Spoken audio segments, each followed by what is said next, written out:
So, lads, the Angel Reese situation is not getting better. It is not getting better at all. And if you guys don't know, obviously, Angel Reese was suspended for a half a game in what might have been the biggest joke in all of team sports. That Angel Reese got suspended for half a game. And like, it was at the stage where even other players were saying it's like, just suspend her for a game. At this stage, like, if you're going to suspend her for the full game. Don't suspend her for half a game. And clearly, not only was she just suspended for half of the game, but yeah, she didn't play. As expected, she didn't play. Like her fans on Twitter were like, "Oh, Angel, just say your back hurts in the warm up. Just say your back hurts in the warm up." And all of a sudden, like, she's been back for however long from the back injury. Oh yeah, my back hurts. My back hurts. I'm not playing.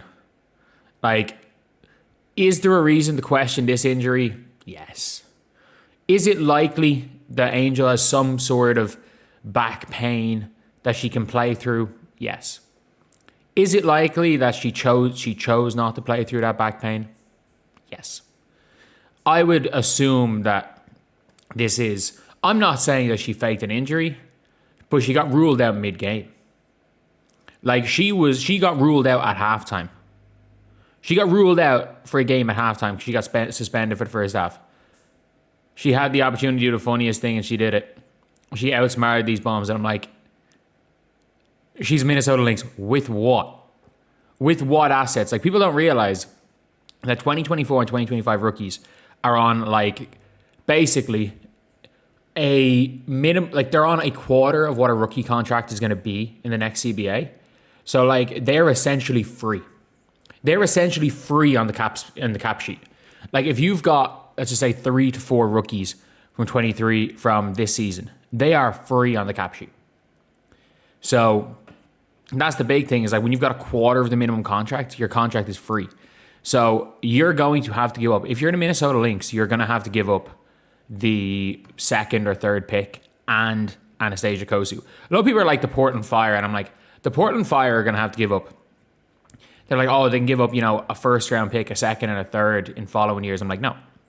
It will cost you the 6th or 7th pick that Portland are going to get. Next year, 2027 Portland first round pick, and Chicago's choice of 2. Whatever 2 players you take in the expansion draft. Like, that's how much it will cost. The only teams that have the assets really to trade with Chicago are the Washington Mystics and the Connecticut Sun. The Washington Mystics, because they own they have the rights, the swap rights to Chicago's 2027 pick, and that's extremely lucrative. And the Connecticut Sun, because they have a player that can give you, I'm not even going to say give you close to Angel Reese production, but they have a player in Aaliyah Edwards who's on the same rookie scale contract as Angel Reese, and they can give you Sinai Rivers. Like, that's probably the trade you're going to be making if you're Connecticut.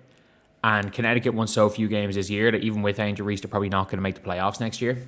And you're down in a position where you're in the lottery in 2027, where you can take a flyer on a Zhang Zhu as like a, not special teams player, but like as a plays 10 minutes a game, gives you 12 points a game. As this effective bench 7-3 player. Or obviously there's Juju Watkins, there's all of these other players like Full Wiley, Madison Booker, Michaela Williams, and then we don't know who's going to come up and start really hooping in the next 2 years to break into that top couple of players conversation. But that's pretty much it. Angel playing chess while Chicago's playing checkers. Like, I don't understand. The Angel fans are like, they are literally some of the dumbest people I've ever seen. Like, they actually are going mad saying that it's actually Chicago Sky's teammates' fault that they didn't come to defend Angel Reese. I'm sorry, Angel Reese basically said they all sucked. And basically said, like, let's be real. She basically publicly said none of these people should have a job. That's not far off what she said. But at the end of the day, look, I don't know what organization is going to want Angel Reese and can afford Angel Reese. I don't think she plays next season. Or I think this is like Elena Deladon. I think she refuses. I think this is Jimmy Butler. I think she just refuses to play next season. I think they trade her eventually. But I think it's going to be at the stage where it's like she says publicly she's not going back to Chicago, and coming into trade deadline, and coming into training camp, she's still a member of the Sky. That's my prediction of what's going to happen. But yeah, clearly, like, her fans believe she's faking this injury. She's making it up. Do I believe it? Yeah. Like, I don't know for sure, but do I think she faked this injury? Yeah. Or a worst case scenario, could she have played this game and just chose to sit out, as like essentially throwing her toys out of the pram, being like, you're just going to suspend me, I'm not playing at all then? Yeah. Absolutely, yeah.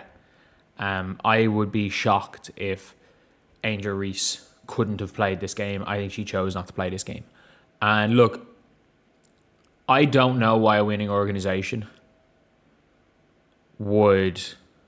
Not even winning organization. I don't know why an organization would trade for Angel Reese, because the seconds things go wrong. Because I think everybody from the outside looking in knows that the Chicago Sky in the offseason tried. They tried to put a win now team around Angel Reese. They tried. It didn't work out for whatever reason. They tried, and then suddenly it's the organization's fault again for trying. So what organization would make that trade knowing, and if you try to put a win now team around Angel and it doesn't work out, she's going to just refuse. She's going to throw your team under the bus and refuse to play. Like, that's the thing where it's like, it's one thing. Like, Jeff Pagliocca literally traded their third pick because he wanted to go all in realistically for Angel Reese. He wanted to go all in for her. And none of the big free agents wanted to join, so they signed some of the best free agents. Like, I'm seeing people in hindsight saying that if Jeff Pagliocca should be fired because he traded for Beck Allen. Man, I mean this when I say this. Please have thanked Beck Allen's stock enough that the Indiana Fever can get Beck Allen on the cheap. Like, the Indiana Fever need Beck Allen. Like, that's a player I would take Beck Allen in a heartbeat. Like, everyone wants Garzon. Beck Allen's just better than Garzon. She's better than Garzon right now. Beck Allen could start. Beck Allen would start for the Fever.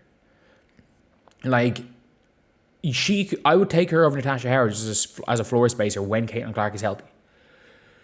So yeah, it is what it is. Angel probably faked an injury. Not going to say it for sure, but probably faked an injury. Why would she play half a game? I agree that things are bullshit, but like, 2 wrongs don't make it right. 2 wrongs don't make it right in these situations. And when it comes to the WNBA, the Angel Reese fans especially, and the one thing I will say is that Angel Reese is the most chronically online player, and like, all of her, she basically listens to whatever Twitter tells her to do. And Twitter was telling her to sit out the game with a back injury. She sat out the game with a back injury. And again, that's just, I don't know that for a fact. That is just, that is an opinion based on the way we've seen things play out. It's an opinion based on that. And if I'm wrong with that, I will hold my hand up and apologize. But from what we've seen, it seems like it seems like an okay opinion to have. So anyway, yeah, that's the video. I'll see you guys.